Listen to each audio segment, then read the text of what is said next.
Bien-aimés frères et sœurs en Jésus-Christ, je vous salue tous dans le Seigneur. J'espère que vous allez bien par la grâce de Dieu. Il y a de cela quelques jours, j'ai partagé un enseignement sur les restitutions et les réparations. Le Saint-Esprit a touché plusieurs à travers cette parole, à travers ce témoignage, à travers cet enseignement. Et plusieurs m'ont écrit pour savoir comment faire pour faire les restitutions. Et maintenant, il y a une question qui a retenu mon attention et j'aimerais partager cela avec le peuple de Dieu.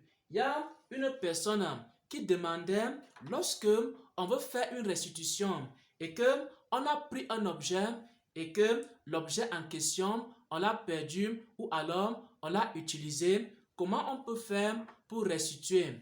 Je prends le cas d'un téléphone. On a pris le téléphone d'une personne, mais après, le téléphone a été volé ou alors le téléphone est déjà défectueux, c'est-à-dire le téléphone est déjà gâté, on ne peut pas restituer ce téléphone. Dans ce cas, comment est-ce que on peut faire?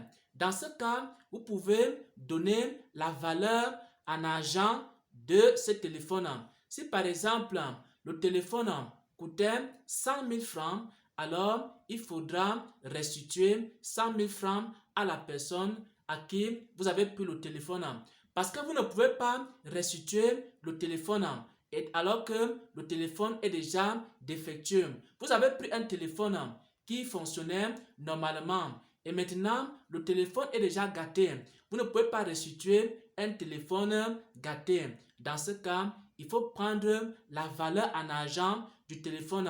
Pour ceux qui sont en Europe, si le téléphone coûtait 100 €, alors il faut donner 100 € à la personne. Et si le téléphone coûtait 100 000 francs CFA, il faut donner 100 000 francs CFA à la personne à qui vous avez pris le téléphone. Voilà comment on peut faire certaines restitutions. Je vais prendre ici un témoignage. Lorsque je faisais les restitutions, il y avait un matelas que j'avais pris quelque part. J'étais en train de fouiller ma maison et j'ai découvert qu'il y avait un vieux matelas. Il y a de cela 5 ans.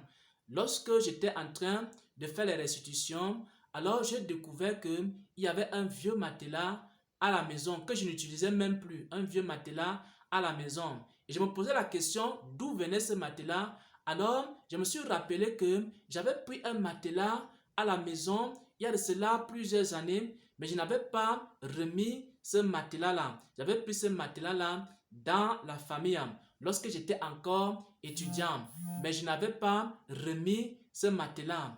Et maintenant, il était question de remettre le matelas, mais le matelas était déjà très très vieux. Et maintenant, je posais la question au Seigneur, comment je peux faire pour restituer ce matelas? Est-ce que je peux voyager avec un vieux matelas pour aller restituer ce vieux matelas? C'est alors, à ce moment-là, que le Saint-Esprit m'a guidé. Le Saint-Esprit m'a fait comprendre que je peux informer la famille que j'avais pris un matelas, mais que je n'ai pas restitué.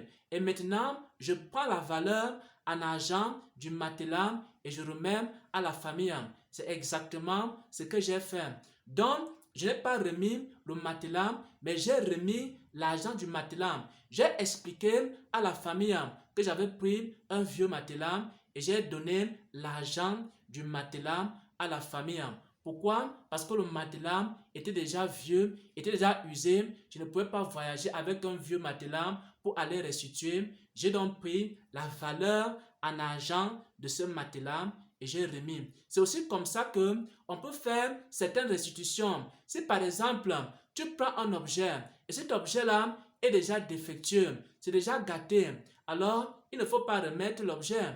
Il faut remettre la valeur en argent de cet objet. Après avoir informé les personnes que tu as eu à prendre des choses chez eux.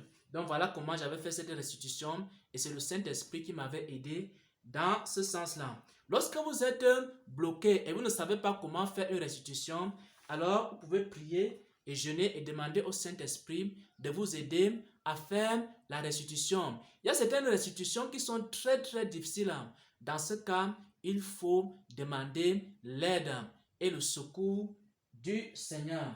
Et maintenant, j'aimerais prier pour tous ceux qui ont fait les restitutions. J'aimerais prier pour ceux qui ont restitué. Que la grâce de Dieu soit avec eux et que le Seigneur efface leurs péchés, que le Seigneur efface leurs erreurs et qu'ils ne soient plus considérés aux yeux de Dieu comme étant des voleurs. Et lorsque Satan va les accuser, alors que le Seigneur puisse dire que leurs fautes ont été pardonnées parce qu'ils ont fait les restitutions, ils ont fait les réparations. Je prie pour mon frère qui a restitué. Je prie pour ma soeur qui a restitué. Je prie que tous ces péchés soient effacés. Je prie que tous ces péchés soient pardonnés et qu'on ne retrouve plus dans les livres tous les actes qu'il a eu à commettre, mais que toutes ces erreurs et tout ce qu'il a eu à prendre, que ça soit effacé par le sang de Jésus-Christ. Et ensuite, je vais prier pour ceux qui sont en train de faire les restitutions. Ils n'ont pas encore fini les restitutions. Ils ont des difficultés dans les restitutions et les réparations. Que le Saint-Esprit vous inspire, que le Saint-Esprit vous guide à faire les restitutions les plus difficiles. Il y a des restitutions qui sont difficiles. Alors que le Saint-Esprit vous guide, que le Saint-Esprit soit avec vous et que le Saint-Esprit vous accompagne et qui vous montre comment bien faire les restitutions. Et maintenant, les références bibliques pour les restitutions, vous allez voir ça dans le livre de Lévitique 6.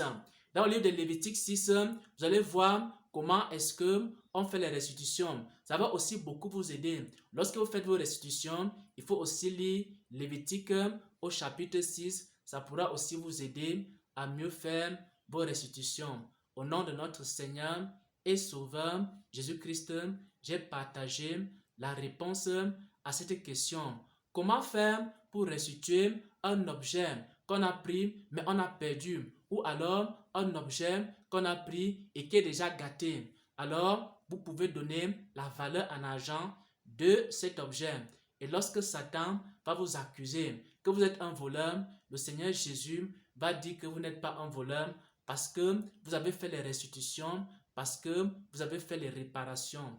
Au nom de Jésus-Christ, Amen, Amen, Amen.